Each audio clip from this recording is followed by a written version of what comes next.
Bismillahirrahmanirrahim. Assalamualaikum warahmatullahi wabarakatuh. Alhamdulillah summa alhamdulillah. Nahmaduhu wa nasta'inuhu wa nastahdi nastaghfiruh. Wa na'udzu billahi min syururi anfusina wa min sayyiati a'malina. May yahdihillahu fala mudilla lahu wa may yudlil fala hadiyalah. Asyhadu an la ilaha illallah wa asyhadu anna Muhammadan abduhu wa rasuluh. Allahumma rabbi shrah li sadri wa yassir li amri wahlul 'uqdatam min lisani yafqahu qawli, amma ba'd. Ya ayyuhallazina amanu taqullaha haqqa tuqatih wa la tamutunna illa wa antum muslimun. Sadaqallahul azim. Ashabul fadilah, tuan-tuan guru, puan-puan guru, para alim ulama, para asatizah, para pimpinan masyarakat setempat, tuan-tuan haji, puan-puan hajah, ibu-ibu, ayah-ayah, tuan-tuan perempuan yang dirahmati oleh Allah Subhanahu wa taala. Alhamdulillah, kita rafa' syukur pada Allah Subhanahu wa taala. Allah berikan peluang kepada kita pada malam ini. Setelah selesai, mungkin ada di kalangan kita yang mungkin setelah selesai mendirikan solat maghrib secara berjemaah tadi, dapat membaca sehelai 2 muka surat Al-Quran, duduk seketika untuk kita menanti azan isyak. Kita berikan masa seketika untuk memberikan semangat kepada diri kita, saling memperbaiki diri, saling memperbaiki hubungan dengan Allah Subhanahu wa taala. Mungkin ada ayah-ayah, suami-suami, abang-abang yang telah pun bergerak menuju ke masjid, memenuhi ruang-ruang tempat solat masing-masing di surau masjid yang telah pun diberikan kelonggaran. Alhamdulillah, kita syukur pada Allah Subhanahu wa taala. Di ibu-ibu yang masih lagi melihat ayah-ayah yang masih bersantai-santai sedangkan masjid sudah pun dibuka, dah boleh untuk menegur, untuk ayah-ayah ni dapat memenuhi ruang-ruang kelonggaran-kelonggaran yang telah diberikan oleh pihak masjid untuk sama-sama mendirikan solat secara berjemaah. Jadi kita syukur pada Allah Subhanahu wa taala. Malam ni kita nak sambung lagi. Saya mohon maaf pada minggu yang lalu kita terpaksa rehat seketika. Ada urusan yang tidak dapat dielakkan. Jadi malam ni kita nak sambung semula. Dalam kitab Jadid Hayatak ataupun Perbaharulah Hidup kita ini, karya Syekh Muhammad Al-Ghazali, menyusun kepada kita tentang, kalau kita cuba ingat kembali perbahasan kita yang lalu, kitalah yang membentuk diri kita. Tajuk kali ini nak sebutkan kepada kita kemuliaan kewujudan manusia. Rasai bahawa kewujudan diri kita ini satu-satu bentuk yang Allah Subhanahu wa taala berikan, satu bentuk kemuliaan. Dulu kita dah bahas dah, wa karramna, Allah Subhanahu wa taala sebut wa karramna bani Adam, bagaimana Allah Subhanahu wa taala memuliakan kewujudan manusia itu sendiri dalam diri kita. Dan Syekh Muhammad Ghazali memulakan tajuk kemuliaan kewujudan manusia ini dimulakan dengan surah Al-Baqarah ayat 148. Ini mari sama-sama kita letakkan dalam diri kita, bahawa menjadi seorang manusia ini satu kemuliaan yang hebat. Kadang-kadang bila kita tertekan, terduduk, stres dan sebagainya, kadang-kadang bila kita melihat sesuatu yang indah seperti burung yang berterbangan, maka mungkin terdetik di hati kita seronoknya jadi burung. Bila lihat ikan-ikan di lautan, di kaca TV dan sebagainya, kita seronoknya jadi ikan, berenang-renang begitu. Bila tengok, jadi bagaimana nak meletakkan dalam diri kita, ini yang diajarkan oleh Syekh Muhammad Ghazali, menunjukkan satu kemuliaan kewujudan diri kita, kewujudan manusia itu satu kemuliaan yang sangat hebat. Dalam surah Al-Baqarah ayat 148 Allah sebutkan, dan setiap umat memiliki kiblat, dan yang dia menghadap kepadanya. Melalui ayat di atas, kata Syekh Muhammad Ghazali, Allah Subhanahu wa taala bukan sahaja ingin menetapkan ataupun memberitakan dan menghadirkan makna, namun Allah Subhanahu wa taala juga hendak menegaskan sunnahnya dan hukum dasar bagi kebaikan individu dan masyarakat. Subhanallah. Lihat, Allah Subhanahu wa taala telah menetapkan bahawa setiap orang memiliki kepribadian yang tersendiri dan bebas. Apabila orang tersebut berjaya menjaga kebebasan ini, menguatkan asasnya, membersihkan cabang-cabangnya dan hidup dalam skop dirinya yang unik, bererti dia telah menjalankan mengikut sunnatullah. Maksudnya apa? Bagi diri manusia itu bebas untuk melakukan apa saja. Bebas dalam erti kata masih lagi terikat dengan syariatullah, dengan syariat-syariat yang telah Allah Subhanahu wa taala gariskan. Bebas dengan erti kata apa? Kita boleh melakukan apa jua bentuk. Pagi tadi kita memilih untuk pergi ke sekian, memakai baju sekian. Tuan-tuan ingat lagi kita pernah bahaskan dulu, setiap hari hampir 200 keputusan seorang manusia perlu melakukan hampir 200 keputusan. Termasuk keputusan-keputusan yang besar dalam hidupnya. Mungkin memilih pekerjaan, memilih jodoh, memilih tempat dan sebagainya. Ada juga keputusan-keputusan yang bersifat remeh. Mungkin nak pakai baju apa, nak pilih warna apa dan sebagainya. Tetapi bagaimana keunikan manusia ni bebas untuk melakukan apa jua untuk dia berkarya, berkreativiti dalam garis panduan syarak, maka ini satu kewujudan, satu bentuk kemuliaan yang Allah Subhanahu Wa Taala berikan kepada kita. Kemudian disebutkan sebab Allah Subhanahu Wa Taala menghendaki menjadi umat yang bersatu dalam negara yang berdiri di atas kepribadiannya sendiri. Tidak pernah ada satu bentuk kongkongan yang menyebabkan kita tidak boleh melakukan sekian. Bagi manusia, saking kita boleh berkarya di alam ini, kita boleh berkarya mengikut landasan syarak. Tetapi apabila dia tidak mengetahui hak dirinya sehingga muncul kemunafikan di antara para pemimpin dan orang yang ada di sekitarnya, atau meniru-niru gerak perkataan, penampilan dan cara bekerja orang lain yang dianggap baik dan diterima umum, atau mengerjakan perbuatan di luar tabiatnya agar disanjung orang ramai, bererti dia telah menjauhi sunnatullah, menghancurkan kepribadiannya dan mengubah ciptaan Allah Subhanahu Wa Taala. Allahu Akbar. Lihat, bila manusia cuba mendongkah arus, bila seseorang manusia itu cuba melakukan perbuatan yang tidak sepatutnya, ini seolah-olah dia tidak seolah-olah melawan sunnatullah itu. Sedangkan bila Allah Subhanahu Wa Taala sudah meletakkan satu garis panduan kehidupan yang sangat cantik, bebas boleh melakukan apa jua berdasarkan landasan syarak. Tetapi ada manusia yang menongkah arus, mengubah ciptaan Allah Subhanahu Wa Taala, cuba melakukan sesuatu perbuatan merosakkan alam, merosakkan diri sendiri. Akhirnya ini yang disebut seolah-olah penciptaan ataupun perbuatan-perbuatan itu menjauhi sunnatullah. Padahal mengubah ciptaan Allah bererti memenuhi janji syaitan yang pernah disampaikan di hadapan Allah. Dalam surah An-Nisa ayat 119 Allah sebutkan, dan aku pasti akan menyuruh mereka mengubah ciptaan Allah Subhanahu Wa Taala. Janji syaitan. Mengubah ciptaan Allah Subhanahu Wa Taala, jangan tuan-tuan perempuan kita rasakan mengubah adakah cuba mengubah jantina dan sebagainya. Tidak sebegitu. Mengubah ciptaan Allah ni apa yang difitrahkan kepada diri kita. Allah Taala berikan kepada kita jantung, paru-paru yang perlu dijaga di sudut kesihatannya. Bila manusia cuba memudaratkan dirinya, maka ia cuba mengubah sunnatullah tadi. Memudaratkan dirinya, memakan perkara-perkara yang tidak baik, cuba merosakkan dirinya dengan menggunakan ubat-ubatan yang tidak baik, menggunakan ini akhirnya menyebabkan dia mengubah ciptaan Allah, melawan fitrah, melawan sunnatullah. Sebab tu hakikat bagi tuan-tuan perempuan yang sedang mengikuti ini, mari sama-sama kita meletakkan dalam diri kita ini, setiap kita ada kemuliaan yang Allah Subhanahu Wa Taala berikan selagi mana kita hidup berlandaskan syarak. Tuan-tuan, kadang-kadang mungkin kehidupan kita ni diuji dengan pelbagai ujian yang menyebabkan kita sedih, yang menyebabkan kita tertekan. Ia satu daripada corak-corak kehidupan ini. Mana mungkin kalau dunia ni terlampau seronok, gembira sahaja, bukan syurga. Ia bukan syurga. Tetapi Allah Subhanahu Wa Taala menyusun kehidupan kita, menyusun kehidupan dengan baik. Ini yang dirakamkan dalam Quran. Allah sebut dalam surah Al-Mulk yang kita bacakan setiap malam tu. Allazi khalaqal mauta wal hayata liyabluwakum ayyukum ahsanu amala. Allah ciptakan kehidupan, kematian untuk menguji ayyukum ahsanu amala, siapa di antara kita yang terbaik amalannya. Sama-sama kita menyusun strategi agar dapat mengikut landasan yang telah Allah Subhanahu Wa Taala berikan. Kemudian disebutkan kepada kita kebebasan berfikir bagi manusia. Allah Taala kurniakan kepada kita akal fikiran. Alhamdulillah. Ini satu nikmat yang Allah Taala berikan. Maka gunakan akal fikiran ni untuk berfikir perkara-perkara kebaikan. Tuan-tuan perempuan yang sedang mengikuti, ibu-ibu, ayah-ayah yang sedang mendengar ini, maka bagaimana kita menggunakan akal fikiran kita untuk semakin kita berfikir, semakin menundukkan diri kepada Allah Subhanahu Wa Taala. Semakin kita berfikir, semakin kita berusaha untuk mendekatkan diri pada Allah, mengelakkan terhindar kita daripada perbuatan-perbuatan yang tidak diredai oleh Allah Subhanahu Wa Taala.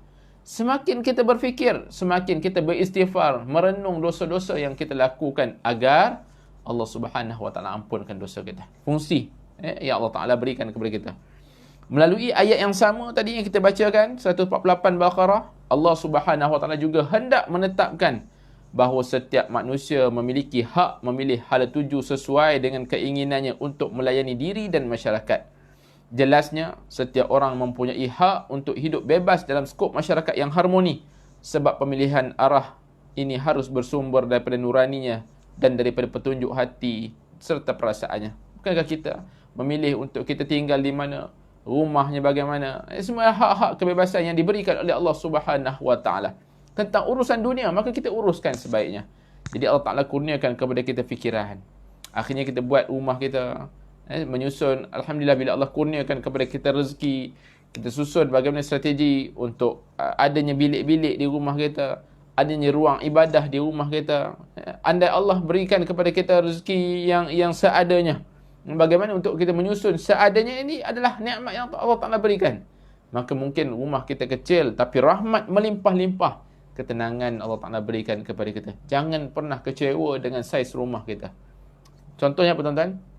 Saja kita keluar sikit topik ni. Sebab saya kadang-kadang ada juga rakan-rakan kita, sahabat-sahabat kita yang bertanya kepada saya, Ustaz, sampai bila nak duduk rumah kecil ni? Sampai bila nak duduk rumah ni? Cuba tengok rumah orang lain. Apa nasihat yang boleh saya berikan? Ini juga nasihat ataupun pegangan. Bila saya lihat, kita mengkaji dalam surah Al-Kahfi. Kita bahari Jumaat kita baca surah Kahfi. Dalam surah Kahfi Allah menceritakan tentang nahnu naqussu, tentang Allah ceritakan tentang pemuda-pemuda Kahfi. Nahnu naqussu alaik, tentang fityatun amanu bi rabbihim wazidnahum huda. Allah ceritakan tentang anak-anak muda. Tuan-tuan lihat ayat tersebut. Bagaimana Allah Subhanahu wa taala yang tidurkan anak-anak muda ni dalam gua. Dalam gua yang tidak selesa, dalam gua yang keadaan sempit, tapi rahmat Allah mencurah-curah. Rahmat Allah menyebabkan mereka tidur dengan baik. Rahmat Allah menyebabkan ketenangan kepada mereka. Rahmat Allah, akhirnya Allah pelihara kepada mereka. Wazidnahum huda. Disebabkan oleh apa? Iman. Allahu Akbar. Akhirnya menyebabkan kita, bila Allah berikan kepada kita peluang untuk ada nikmat, untuk mendirikan rumah, untuk buat rumah dan sebagainya, maka rasai nikmatan tersebut dengan penuh iman. Rahmat Allah pasti akan mencurah-curah kepada kita. Allahumma salli ala sayyidina Muhammad. Jelasnya, setiap orang mempunyai hak untuk hidup bebas dalam skop masyarakat yang harmoni, sebab pemilihan arah ini harus bersumber daripada nuraninya. Firman Allah Subhanahu wa taala, yang dia menghadap kepadanya, bererti setiap orang mempunyai arah dia menghadap dirinya. Jika kita membawanya menuju tempat yang bukan tabiatnya, berarti kita telah membawanya menuju kepalsuan dan memasukkannya dalam kekacauan elemen-elemen batin. Semua ini juga termasuk kategori mengubah ciptaan Allah. Lihat apa yang Syekh Muhammad Ghazali kata. Kalau kita cuba menongkah arus, maka ini juga dikategorikan sebagai mengubah ciptaan Allah Subhanahu wa taala. Kalau kita cuba melawan fitrah, ya melawan sedangkan kita telah ada garis panduannya. Sahabat-sahabat tentang perempuan yang dirahmati oleh Allah Subhanahu wa taala, kalau perbincangan kita yang lalu, kita pernah sebutkan kenapa manusia masih lagi melakukan kemaksiatan. Kenapa manusia masih lagi melakukan perbuatan yang tidak diredai oleh Allah Subhanahu wa taala, sedangkan dia telah pun mendengar ayat-ayat, sedangkan dia telah mengetahui hukum hakam dan sebagainya, tetapi kenapa masih lagi melakukan perbuatan yang tidak sepatutnya? Ini yang dibahaskan oleh para ulama. Kemungkinan dia hanya percaya saja tetapi tidak sampai ke tahap keyakinan yang tinggi bahawa suatu saat nanti dia akan berhadapan dengan Allah Subhanahu wa taala. Maka renung dalam perkara tersebut. Jangan sampai kita mengubah ciptaan Allah, yakni kita sudah mendengar peraturan, sudah mendengar hukum hakam, tapi masih lagi mengambil jalan mudah, menganggap remeh dengan dosa. Jangan sebegitu. Allah Subhanahu wa taala menjamin kebebasan berfikir bagi setiap orang. Boleh kita berfikir. Malam ni kita mendengar perkara-perkara ini, maka kita berfikir, ya Allah, kehidupan semakin hari semakin bertambah. Hubungan dengan Allah bagaimana? Ayah-ayah yang sedang mendengar, yang mungkin berada di negeri yang masih lagi belum diberikan kebebasan untuk solat berjemaah. Mari kita sama-sama fikirkan. Ataupun ayah-ayah yang berada di kawasan. Ayah-ayah, saya sebut ayah-ayah ni sebab galakkan untuk solat berjemaah itu bagi yang lelaki. Bagi saya, bagi tuan-tuan yang lelaki, bila kita diberikan peluang untuk masjid-masjid sudah dibuka, bagaimana kita berfikir, menggunakan akal fikiran, menggunakan strategi kita untuk merebut solat di rumah Allah Subhanahu wa taala. Maka kita berfikir, bila kita diberikan peluang oleh kerajaan untuk dine in, maka manusia berebut-rebut untuk dine in di sana, makan di sini, makan di sini. Tapi bila masjid sudah dibuka, masjid sudah diberikan ruang untuk solat berjemaah, solat waktu dan sebagainya, apakah timbul juga strategi untuk kita solat di sini, solat di sini? Kita lihat sahabat-sahabat tuan-tuan yang dirahmati oleh Allah Subhanahu Wa Taala, bila kita dah lama tidak diberikan peluang untuk solat Jumaat atas sebab kekangan dan sebagainya, kadang-kala sifat itu sudah mula datang, sifat-sifat kemalasan sudah mula hinggap, sifat-sifat ambil remeh, biarlah, tak sempat dah ni, dah 12.30 ni, selalu slot dah penuh dah ni. Akhirnya kita bermalas-malasan tanpa mengambil inisiatif untuk mencari, untuk cuba menyusun strategi masjid mana yang perlu. Tapi kalau ada atas dasar tugasan dan sebagainya, apakan daya, kita cuba berikhtiar semampunya. Ini yang disebutkan Allah Subhanahu Wa Taala memberikan kebebasan kepada kita untuk berfikir. Setiap orang memiliki cara pandang sendiri untuk melihat kehidupan dari pelbagai sisi. Sebab tu ada yang bekerja begini, berkarya sebegini, yang mengambil keputusan begini dalam kehidupan.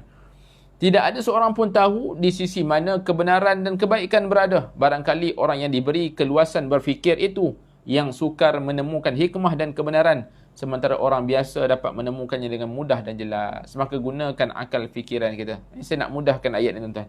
Gunakan akal fikiran kita untuk kita menyusun strategi merebut setiap saat dengan kebaikan.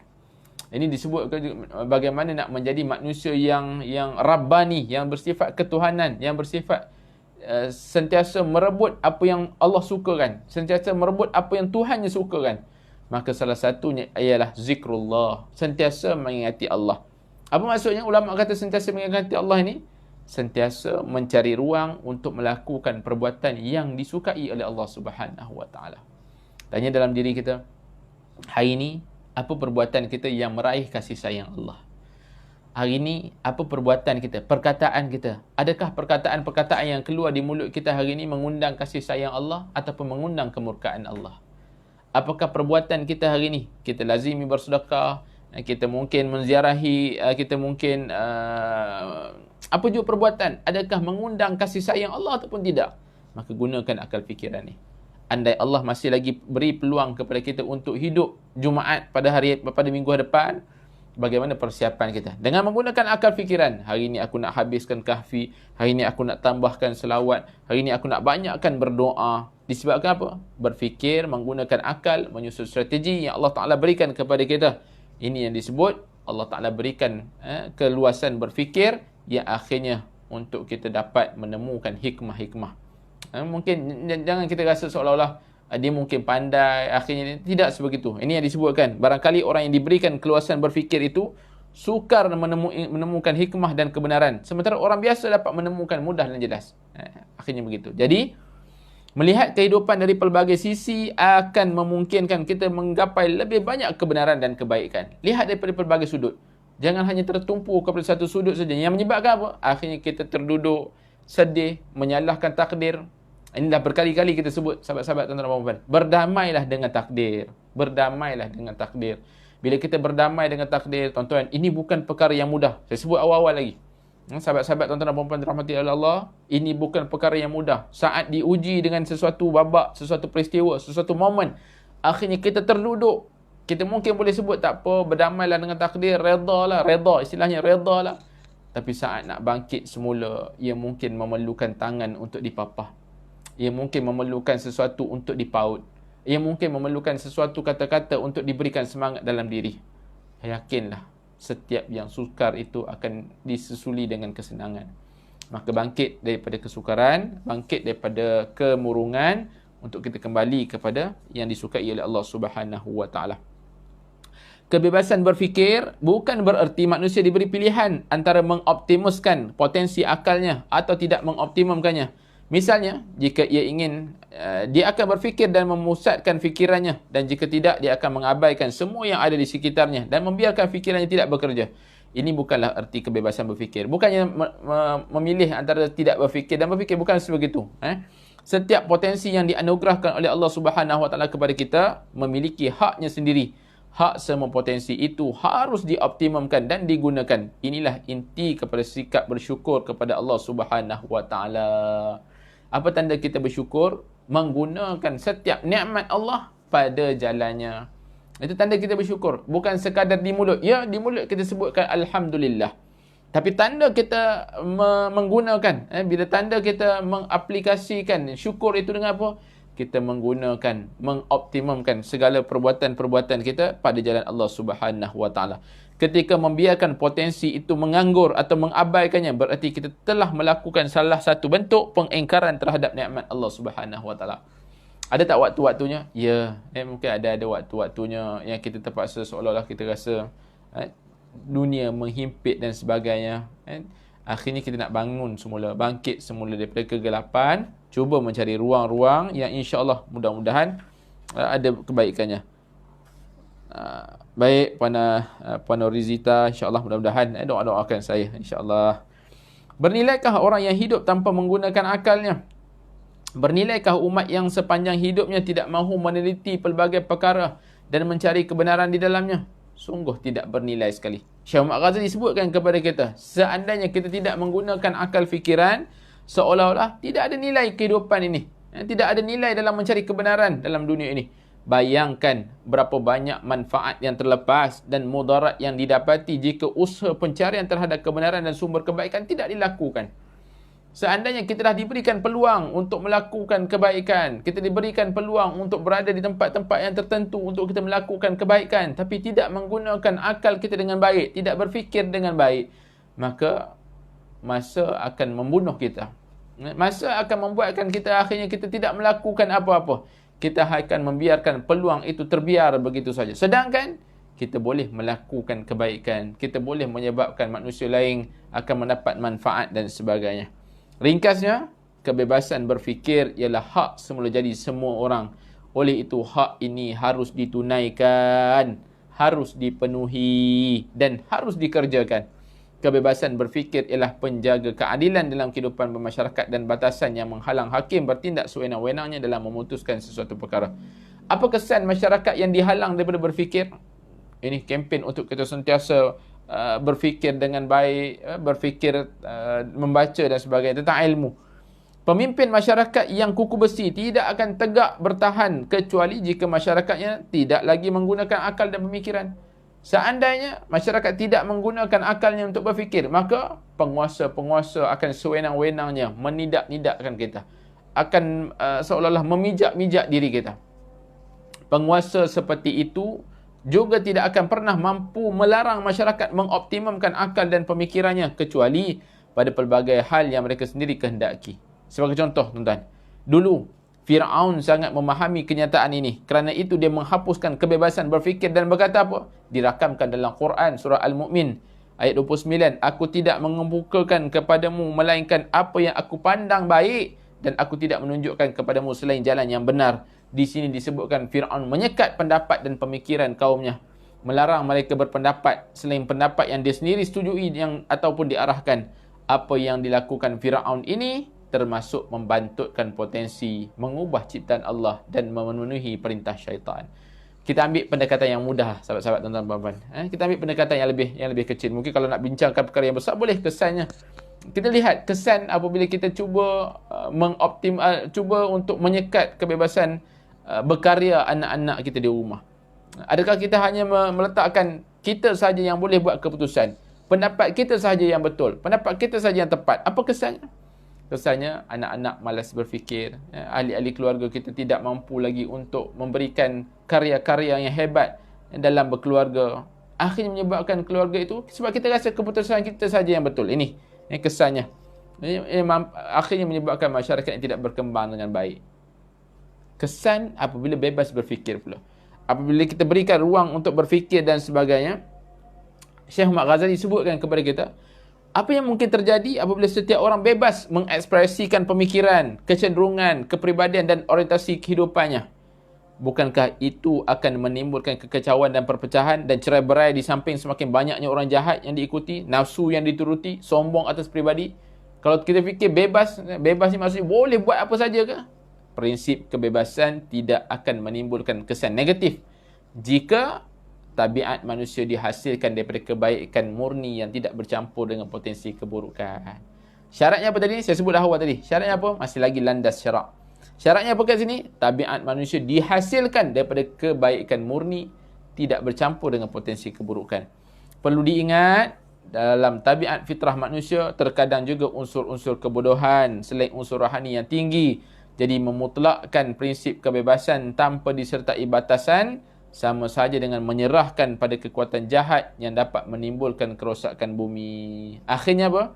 Akibatnya akan muncul banyak orang yang bodoh dan gila, tidak ada lagi sikap saling tolong-menolong, meluasnya kemungkaran dan sulitnya menyatukan semua individu dalam satu pendapat yang mampu menjamin kebebasan dan kemaslahatan.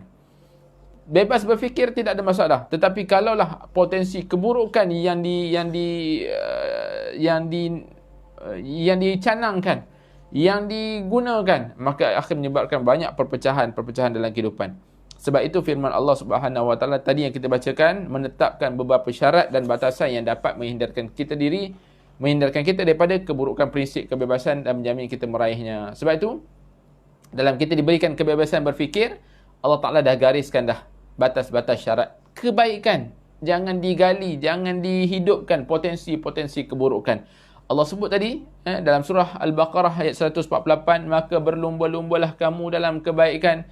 Di mana sahaja kamu berada, Allah pasti mengumpulkan semua. Sungguh Allah Maha Kuasa atas segala sesuatu.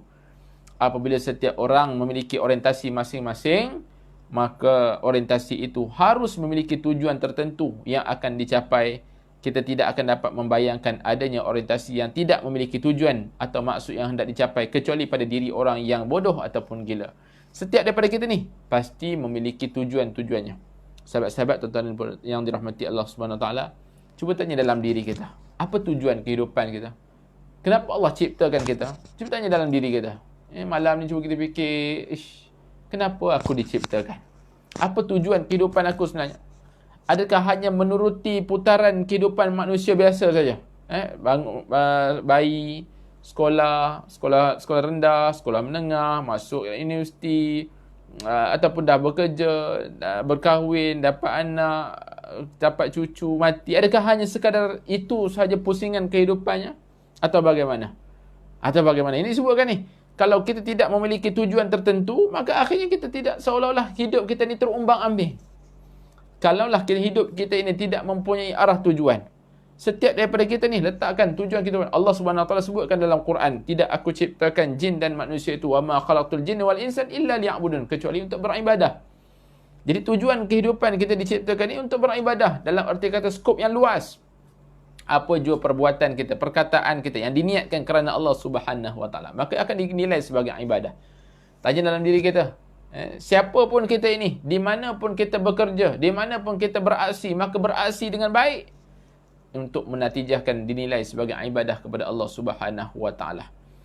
Siapa pun kita, jadi petani yang ada sifat takwanya, petani yang mampu, petani yang luar biasa, jadi anak yang luar biasa, jadi jururawat yang luar biasa, jadi siapa pun kita, manusia yang luar biasa yang mampu memberikan manfaat untuk diri, mampu juga memberikan manfaat kepada manusia lain.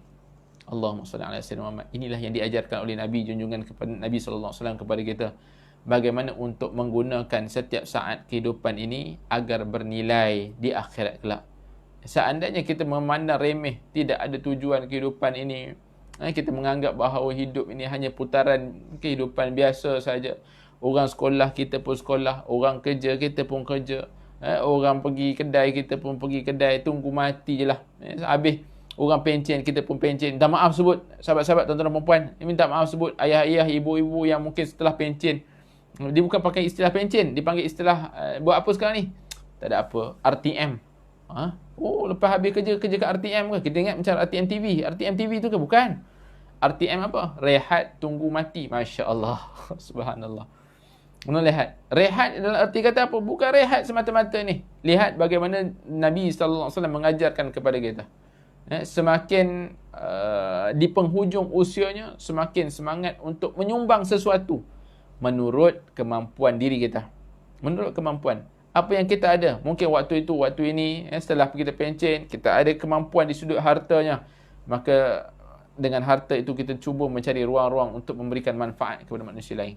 Mungkin selepas pencen kita ada tenaga yang masih lagi kuat. Maka bagaimana nak memberikan manfaat kepada bumi, bercucuk tanam dan sebagainya. Allahu Akbar. Dengan ada tujuan yang baik tadi ni, tujuan nak meraih cinta Allah, tujuan nak meraih kasih sayang Allah, maka yakinlah kita tidak pernah terlepas pandang daripada Allah Subhanahu wa taala. Tidak ada seorang pun membantah apabila kita katakan bahawa yang paling layak dituju oleh orientasi seseorang ialah kebaikan. Ini sudah digariskan dalam setiap fitrah, falsafah dan agama. Kerana itu Allah Subhanahu wa taala memerintahkan kita berlumba-lumba. Sebab itu Allah gunakan istilah wasari'u, fastabiqul khairat. Allah gunakan istilah untuk kita berlumba-lumba melakukan kebaikan. Buat kebaikan ni jangan kita macam persilakan orang lain. Tak apalah, buatlah dulu, aku lain kali lah, tak apalah, buat dulu, sila. Tidak. Maka berlumba-lumba. Buat kebaikan ni berlumba-lumba. Berlumba-lumba untuk jadi orang yang pertama memberi sedekah, menjadi orang yang pertama untuk sebarkan kebaikan, menjadi orang yang pertama yang sebarkan ni. Kita ada kuliah-kuliah malam macam ni, kita sebarkan. Wallahu alam, kita tidak tahu siapakah mereka yang mendengar, mereka yang terkesan, maka kita akan dapat saham. Disebarkan kebaikan, jadi orang yang pertama untuk akhirnya kita akan jadi manusia yang bermanfaat kepada umat. Jadi manusia yang pertama untuk melakukan kebaikan. Nampak ada sampah-sampah sarap dan sebagainya, jadi manusia yang pertama untuk kita mengutip sampah. Sahabat-sahabat, tuan-tuan dan puan-puan yang dirahmati oleh Allah Subhanahu wa taala, kita tidak tahu amal mana yang akan dinilai oleh Allah Subhanahu wa taala untuk melayakkan kita dapat rahmatnya sekaligus dapat meraih syurga Allah Subhanahu wa taala.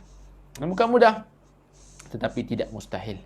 Jangan kita pandang seolah-olah kena bertahajud, nampak amal-amal yang besar. Ya, itu pun kita lakukan. Tapi jangan kita pandang seolah-olah amal-amal kecil ini tidak menghantar kita untuk mendapat rahmat Allah. Mungkin disebabkan disebabkan ada perbuatan-perbuatan kecil ini yang mengundang rahmat Allah Subhanahu wa taala untuk melayakkan kita bergelar ahli syurga. Allahu Akbar. Ini nikmat kita.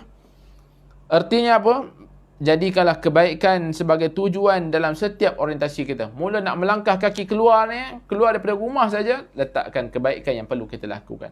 Seandainya tidak ada kebaikan yang nak dilakukan di luar rumah, maka berhentikan seketika, fikirkan. Ini gunakan akal fikiran untuk memikirkan apakah kebaikan yang kita lakukan. Bila kita keluar daripada rumah, nak pergi minum sekalipun, apa kebaikan yang boleh kita lakukan? Perbincangan kita itu, perbincangan di kedai makan itu, adakah menjurus kepada kebaikan ataupun tidak? Fikirkan kalau kita nak keluar rumah, nak pergi minum dengan kawan-kawan, mungkin kita kata tak apalah, nak merapatkan ukhuwah dan sebagainya. Mungkin ada sesuatu yang lain untuk kita rancang dan sebagainya. Mudah-mudahan kebaikan setiap langkah yang kita langkah itu dinilai ganjaran oleh Allah Subhanahu wa taala. Jika kebaikan dijadikan tujuan, kesejahteraan dan kemakmuran bukanlah sesuatu yang mustahil digapai. Bila kebaikan, setiap orientasinya kebaikan, apa akan jadi? Kemakmuran akan mudah dicapai dalam kehidupan. Tentang kita pergi kepada rumusan. Apa yang Syekh Muhammad Ghazali nak tekankan sebenarnya dalam kemuliaan kewujudan manusia ini? Yang pertamanya, Allah Subhanahu wa taala telah tetapkan bahawa setiap orang memiliki kepribadian yang tersendiri dan dia bebas memilih untuk jadi siapa dirinya. Maksudnya apa? Bukan nanti kata yang melanggar syarak, bukan. Tapi dia bebas untuk berkarya, untuk melakukan apa minatnya dalam skop landasan syarak. Apabila dia berjaya menjaga kebebasan ini, menguatkan asasnya, membersihkan cabang-cabangnya, bererti dia telah berjalan mengikut sunnatullah. Tetapi apabila dia tidak menjaganya hingga muncul kemunafikan atau meniru-niru orang lain atau mengerjakan sesuatu agar disanjung orang ramai sahaja, berarti dia telah menjauhi sunnatullah dan menghancurkan kepribadian dirinya. Kalau hidup hanya bertunjangkan redha manusia, maka hati-hati, bermuhasabah kembali. Adakah hidup kita hanya semata-mata nak meraih cinta manusia? Adakah hidup kita semata-mata nak meraih like daripada manusia sahaja? Tidak sebegitu. Kita nak like daripada Allah Subhanahu wa taala. Kita nak kesukaan, dicintai oleh Allah Subhanahu wa taala. Cukup-cukuplah mencari redha manusia. Cuba-cuba usahakan dekat-dekatkan diri meraih redha Allah Subhanahu wa taala. Kedua, Allah Subhanahu wa taala menjamin kebebasan berfikir bagi setiap orang.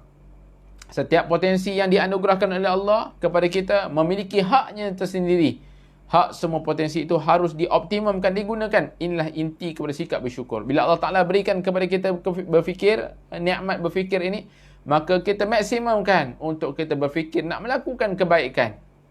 Ketika membiarkan potensi itu menganggur atau mengabaikannya, berarti kita telah melakukan salah satu pengingkaran terhadap nikmat Allah. Sebab apa yang Allah Ta'ala kurniakan ini adalah satu manifestasi untuk kita jadi manusia yang bersyukur.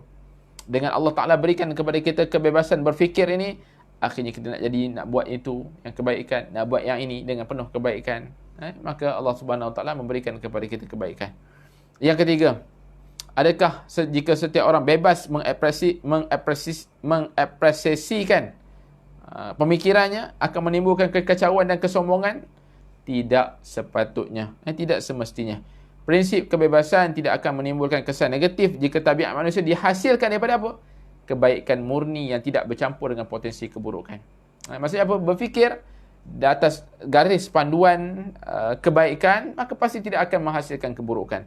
Memutlakkan prinsip kebebasan tanpa disertai batasan sama saja dengan menyerahkan pada kekuatan jahat yang dapat menimbulkan kerosakan di bumi. Jika kita hanya menyerahkan prinsip-prinsip kebebasan tadi tanpa disertai oleh batasan, maksudnya tidak ada batasan apa-apa, maka ia akan menatijahkan kepada kerosakan demi kerosakan. Wallahu alam. Kita berhenti dekat situ tajuk tu. InsyaAllah panjang umur, ada kesempatan waktu minggu depan kita akan lihat tajuk buatlah minuman yang manis daripada limau yang masam. Apa maksudnya tuan-tuan? Ada isi yang tersendiri yang Syekh Muhammad Ghazali nak sebutkan kepada kita. Buatlah minuman yang manis daripada limau yang masam. Daripada limau yang masam tu, bagaimana menghasilkan kemanisan. Dapat gambaran? Kita akan ikuti tajuk ini pada minggu hadapan. Yang mudah-mudahan Allah Subhanahu Wa Taala panjangkan umur, berikan kesihatan yang baik, dikurniakan kekuatan untuk terus jadi manusia yang hebat, manusia yang mampu memberikan kebaikan kepada manusia lain, manusia yang melazimi untuk beristighfar, mohon ampun pada Allah, manusia yang sentiasa mencari redha Allah Subhanahu Wa Taala. Saya doakan diri tuan-tuan dan perempuan dalam keadaan kebaikan sepenuhnya, diberikan anak soleh-solehah, diberikan keluarga yang baik, diberikan harta yang mencukupi untuk membayar hutang dan sebagainya. Moga Allah redha kita, pertemuan kita pada malam ini. Moga Allah ampunkan dosa kita. Moga Allah pertemukan kita dalam syurga nanti. Amin amin ya rabbal alamin. Aqulu qali hadza wa astaghfirullahal azim li wa lakum. Wassalamualaikum warahmatullahi wabarakatuh.